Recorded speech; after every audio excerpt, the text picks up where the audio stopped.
back to Change Ed, your number one and favoritist podcast in all of America for educators by educators.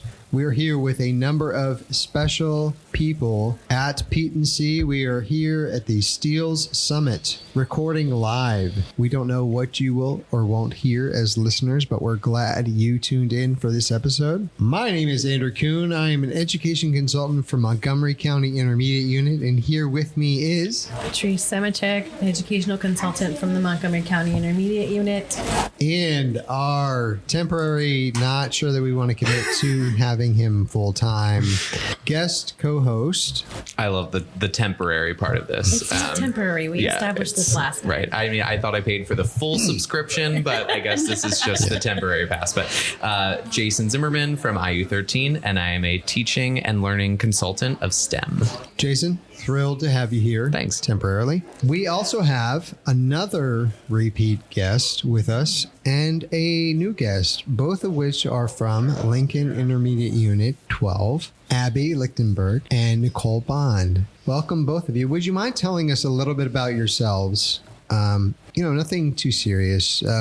When you're born, social security number, credit card, those kind of things. Gladly, yes, yeah. Absolutely. So I am an educational technology specialist at IU12. Nicole and I work together on our ed tech team to cover all things related to ed tech, STEM, computer science. And then lately, the STEEL standards have fallen into our bucket too. So we spend a lot of time thinking about the new science standards, as well as technology and engineering and the environmental literacy and sustainability. You said it all. I don't really know if I can add anything to that. You covered everything. Occasionally I do esports too. There we go. Nice. One of the things that's interesting is that we're all sitting at this table. We all do very similar work, yet we all have very different titles. It's right? true. And I think that's a good indication of even the work that we do, that it fluctuates by area, by region, by IU, by everything that we do. And what I love about this and the way it ties into Steels for me is that Steels is meant to be closer to home. It's meant to be more personalized. So while we're having these bigger conversations and we're including a lot of people from all across the state, we're all trying to get on the similar train, but our destinations might be different. And the way that we get onto this train might be different as well. So I really, that struck me as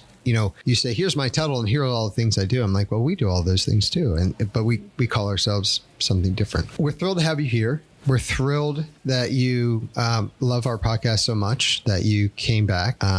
It's surprising after the way that Jason treats people.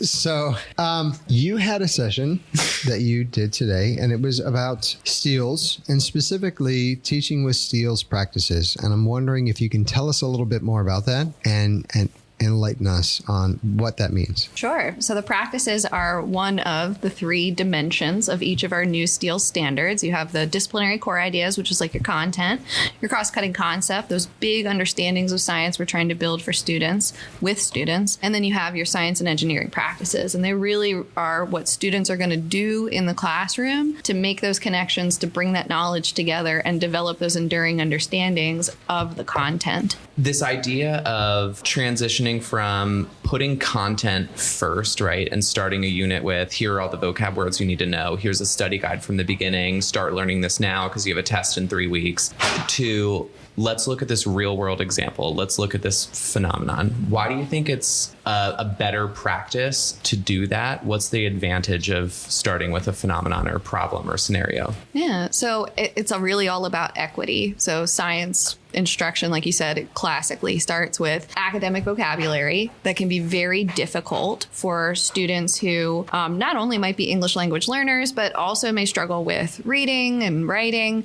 And so when we take the most intimidating thing about science and put it first, kids are going to look at those words and say, there is no way that you're going to get me to say that in front of my peers. And they're immediately going to count themselves out of the science classroom. Whereas if we are thinking about these ideas about three-dimensionality and using them to help students make sense of the science, we do that by starting with phenomena. And this is a complex, curious instance of science in the real world. And all we do is invite students in to say, what do you notice? What do you wonder? What observations can you make about this. And that way we're all starting with that same shared experience, and no one has an advantage over anyone else. This is really like, what are the limitations of your imagination is really the only thing that's going to hem anybody in that kind of a conversation. So we have a much better opportunity to invite students into that science learning if we start with phenomena than if we start with that high level rigorous academic vocabulary. The thing I loved about what you just said was that traditionally we put the most intimidating thing about science first. And it's so true. When we look at science in general, and the conversation should be, look how cool this is, like, look how exciting it is. And ASCD just put out an article recently that was entitled, it was something like, why do we have to learn this? And kind of answering that question that students ask all the time, right? The age-old question of, why are we doing this? Why do I need to learn this? And the whole article is summing up basically our job right now, especially post-pandemic, is to prove to kids that learning is fun and that learning is important. I think with Steele's, like, we have the best opportunity right now to actually do that. And it's like putting these practices back into the classroom provides us with that opportunity to be like, learning is incredible. Look how amazing this is. And I think you raised such a good point, too, when we think about, like, you know, this goes so far beyond 12th grade that we often get locked into this, like, K-12 mindset. And we think about, okay, how do we get these kids to survive these 13 years? What the Steele's promises is the opportunity for our students to not only like learning and love it, but also become autonomous learners. How do we help introduce them to the skills and the habits of mind that are going to help them after the time in their life where they have a teacher in the classroom with them to prompt them through this, to prompt themselves to investigate further, to learn more, to be curious and examine the world around them. You know, what's interesting about this and this particular part of this conversation is that that's the case for us as adults as well. So when we talk to a lot of people who, specifically elementary teachers who are very concerned about getting into the science, that's because the way they learned science was you had to know the vocab. You had to be able to lead with this first, and you had to know before you could teach. And this is kind of flipping that paradigm a little bit so that it's more open, yet that can be very intimidating for a lot of teachers.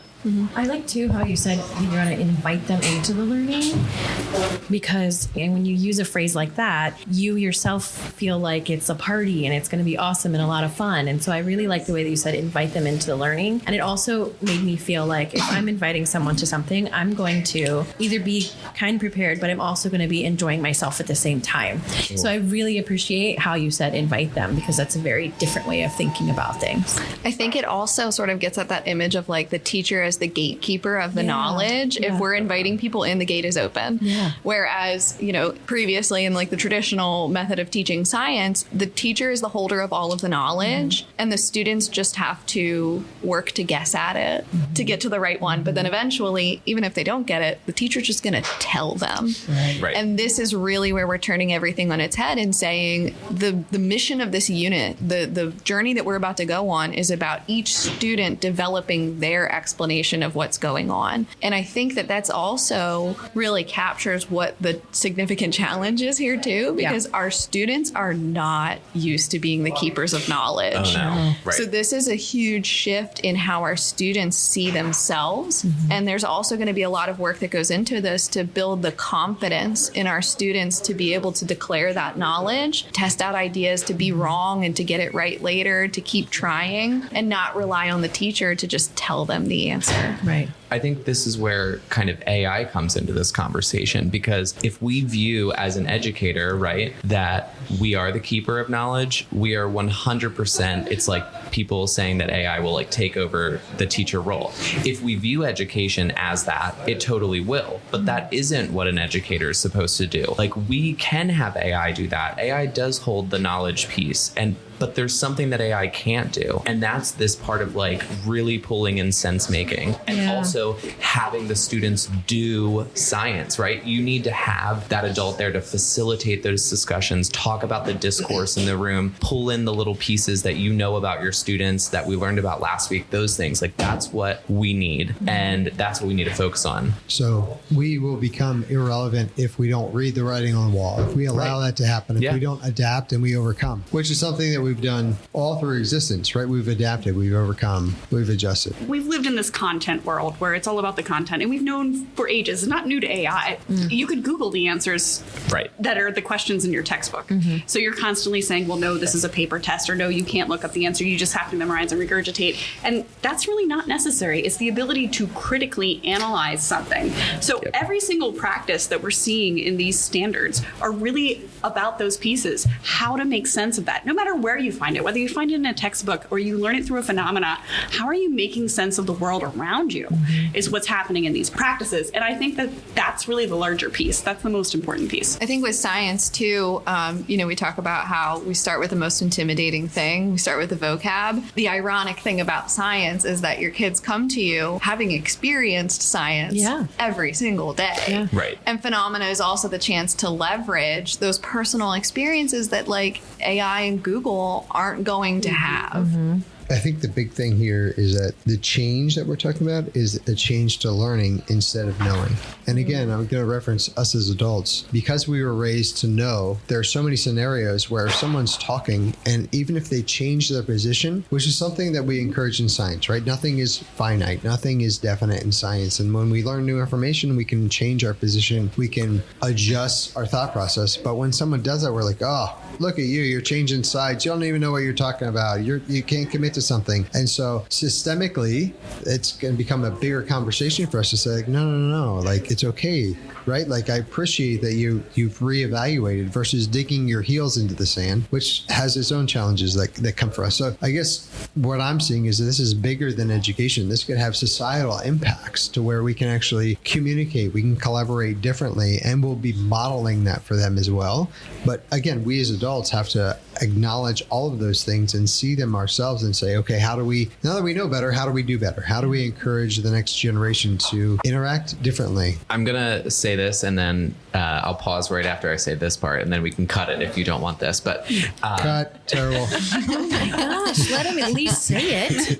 No, so my thought with this is you talk about this idea of kind of community and looking at us as adult learners, right? And so I look at myself as a millennial, right? Going through the educational system where No Child Left Behind was started, right? Yeah. And looking at how much state testing was very heavily required during my whole K-12 experience. So I was part of that wave of almost every year we were tested with this heavily standardized testing and this focus on we need to reach this certain level, right? Millennials, I feel like we kind of reached this point where we had to go through those motions, but then we started questioning a few of those things. But when we look at this next generation coming up and we look at Gen Z, they're those students that are now saying, okay, why are we doing this? And also we're going to pause until we have a good answer to that. Yeah. And I kind of love it. Seriously love it. I think it's great. They know how to advocate for themselves and they know how to say, so why are we doing this? And it comes back to that point of that article that I read from, ASCD that says, why are we learning this? We need to prove to this next generation that learning actually is more than getting to April and May and taking a test and then saying, I don't need to know it anymore. And I think that that question almost comes across as offensive initially when you're the teacher and you've worked so hard to have that content knowledge and you spent all those years in college, you have your master's degree and every other certification you could get. You love your content and you're so happy about it. I was a social studies teacher and when my kids would say why do we need to know this? I'm like, how could you not want to? Exactly. This is the most interesting thing in the world. But there's such a good discussion there. And it really is on us to make it relevant and authentic to our students to draw them in and want to know it. I think with science in particular, it has so much relevance to making good decisions in so many aspects of your life where you think about medical decisions and what to wear because the weather says it's going to be like this, but I can look up in the sky and read the clouds. There are so many cool skills that you can learn that help you interpret the world around you and make better decisions with science. And I think that we can't look at that question as offensive, as a questioning of our professionalism and our integrity and our knowledge. We have to look at that as an invitation to say, you know what, why are we doing this way? There's a valid criticism here. We might need to turn this thing on its head. I love that. That's perfect. It is perfect. That should be the final thought. Yeah. I don't think you need to add anything else. Okay, so here's my final thought. It's the nicest way Patrice has ever told Andrew to stop talking. Yeah, thank you. Thanks for the acknowledgement because I've been working very hard at that, Yeah. trying to You're be doing nicer. really good, Patrice. Well, we had a podcast with John Spencer, and it was about your slime. And one of the things was to let go, and she's trying to let go of being mean. Isn't that what it was? Yeah, I think that's what To me, she rubbed her hers. She's a mean one. That Patrice. Wow, that is getting cut. Oh, that's staying. I'll edit this one. Oh, you're gonna edit this I'll one? edit this one. Okay, we'll see. I really want to say thank you very much for you both coming on and for talking about this. I think we could record multiple podcasts just with this crew and have lots We of did. conversations. We did. We're on number 3. We did. We Today. did multiple My podcasts. bad. We didn't record them all, but we did do them. One of the things that really stuck out to me for this specific episode is that Steels provides multiple pathways into learning. And the way that I think I can safely say we all learned was that there was a one-lane road that got you into learning, and that was you had to know the vocabulary or you couldn't get on the road. That was the toll that you had to pay to get on the road. And now there are a lot of on-ramps, and you can get on from a dirt road, you can get on from a bike path, you can get on any way, but there are all these ways for you to enter without paying the toll. And then the toll comes later once you're comfortable on the road and you know what you're doing. Then you can get along and move along. And again, this is a big change, Ed. Not only in Ed, but it's a change for us as a culture, as a society. So we have a lot of impact in what we do. So on behalf of the entire Change Ed team, thank you for tuning in and listening. And we're going to encourage you all to find your invite to Learning Party. Did you say that this time, or was it not recorded time? That was Nicole. Yeah. You said I said- Learning Party? You said the Learning Party. Well, no, it's like the piggyed off of what invitation she said. to It was an learning. invitation to learning. I think you could say something like, at this point, our job is to really create the invitation that we're giving to our students to invite them into the learning every day. Ditto. Done. Subscribe. Last word. I have the last word. Done. Did we record this one? Yes, Jason. Okay.